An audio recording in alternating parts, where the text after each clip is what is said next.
ప్రజా TV Telugu news. యాక్చువల్గా నాకు సర్వోత్తమ రెడ్డి గారు రాజీనామా చేసినట్టు ఫ్యాక్స్లో నా వాట్సాప్లో నేను కూడా లేను. అప్పుడు నేను నిజంగా మీరు నమ్మతారో నమ్మరో హైదరాబాద్ హాస్పిటల్లో ఉన్నాను. మాటలు కూడా లేని పరిస్థితి, ఊపిరి కూడా పీల్చుకోలేని పరిస్థితి, చాలా ఇబ్బందులుగా ఉండే హాస్పిటల్లో. నాకైతే తెలియదు. అప్పుడు మా గన్మ్యాన్ వచ్చి అన్న నేను కూర్చొని ఉండా, దాంట్లో వీల్ చైర్లో కూర్చొని ఉండా, అన్న సర్వోత్తమ రెడ్డి రాజీనామా ఇచ్చాడు అని చెప్పి. అప్పటికే బీపీ దాదాపు 170 దాకా ఉండింది. సర్వోత్తమ రెడ్డి అంటేనే ఇంకా పెరిగిపోయింది బీపీ. నాకు అర్థం కాల, ఇంకా మాట్లాడలేను, గమనైపోయి ఇంకా మరుసటి రోజు మళ్ళీ నేను రంగయ్యకి పిలిచి ఫోన్ చేసి సర్వోత్తమ రెడ్డికి ఒకసారి మాట్లాడి ఎందుకు ఇచ్చాడు ఏంది అని. అంతకుముందే నేను వచ్చి నేను పెద్దలు మా భాస్కర్ కూడా ఇక్కడికి వచ్చాము. తర్వాత ఫోన్ చేస్తే ఫోన్ లిఫ్ట్ చేయాలి సర్వోత్తమ రెడ్డి. తర్వాత రాజేష్ మా తమ్ముడిని కూడా ఇక్కడికి పంపించాను, ఇంట్లో లేరని చెప్పారు. నాకు అప్పుడు అర్థం కాకుండా మళ్ళీ దాని తర్వాత మా విజయన్నకి ఫోన్ చేసి చెప్పాను. విజయన్న ఏంటంటే దశన్న కూడా చెప్పాను.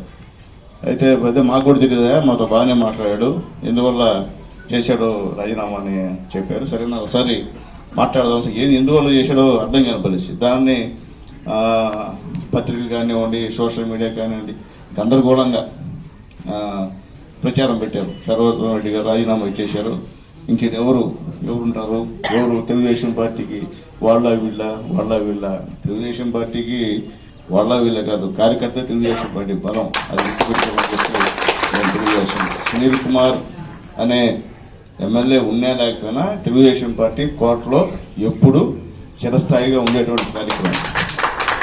అట్లాగే పెద్దలు జగన్మోహన్ గారు లేరు, ట్రీట్మెంట్ మీద కేరళలో ఉండాలి, లేకపోతే అన్న కూడా రావాల్సింది.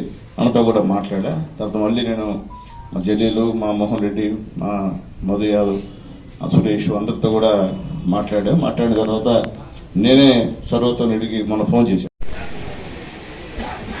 నా ఆప్తుడు, నా శ్రేయోభిలాషి, నేను అభిమానించేవాడల్లో మొట్టమొదటి వ్యక్తి మన ఎమ్మెల్యే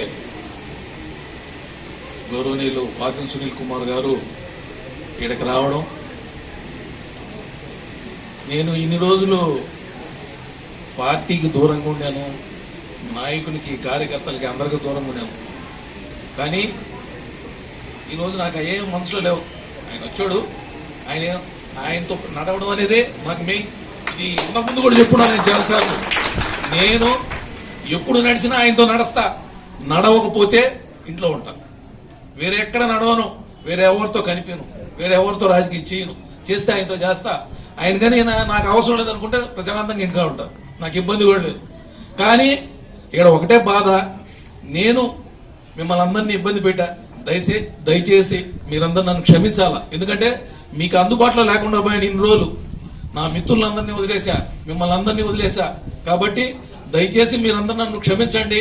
ఇక్కడి నుంచి ప్రతిసారి ఇదే విధంగా మీకు అందుబాటులో ఉంటూ, అదేవిధంగా పెద్దలైనా మన దశన్న అయితే ఏమి, మన భాస్కర్ రెడ్డి గారు అయితే ఏమి, మోహన్ రెడ్డి గారు అయితే ఏమి, జలీల్ అయితే ఏమి, మా కోటారెడ్డి గారు అయితే ఏమి, అదేవిధంగా రాధాకృష్ణారెడ్డి, అదేవిధంగా మధు యాదవ్, మస్తాన్ బాషా, ఇట ప్రతి ఊర్లో ప్రతి పంచాయతీలో నాతో బ్రహ్మాండంగా ఇప్పుడు దాకా పనిచేసిన ప్రతి లీడర్ కి పేరు పేరున ధన్యవాదాలు తెలియజేస్తున్నాను. అదేవిధంగా ప్రతిసారి ఇక్కడి నుంచి మీ అందరితో కోఆర్డినేట్ చేస్తూ, ఎమ్మెల్యే గారితో ఉంటూ మీతో మళ్ళీ ట్రావెల్ చేస్తానని ఈ సభాముఖంగా తెలియజేస్తున్నాను. అదేవిధంగా నేను ప్రెస్ మీట్ పెట్టిన రోజు కూడా చెప్పాను, ఆ దేవుణ్ణి మళ్ళీ ప్రార్థిస్తున్నాను, నాకు అవకాశం ఉంటే మళ్ళీ మీ అందరితో కలిసి పనిచేసే అవకాశం నాకు కల్పిమని ఆ రోజే అడిగాను నేను. అది పత్రికా విలేకరులకు అందరికీ తెలుసు.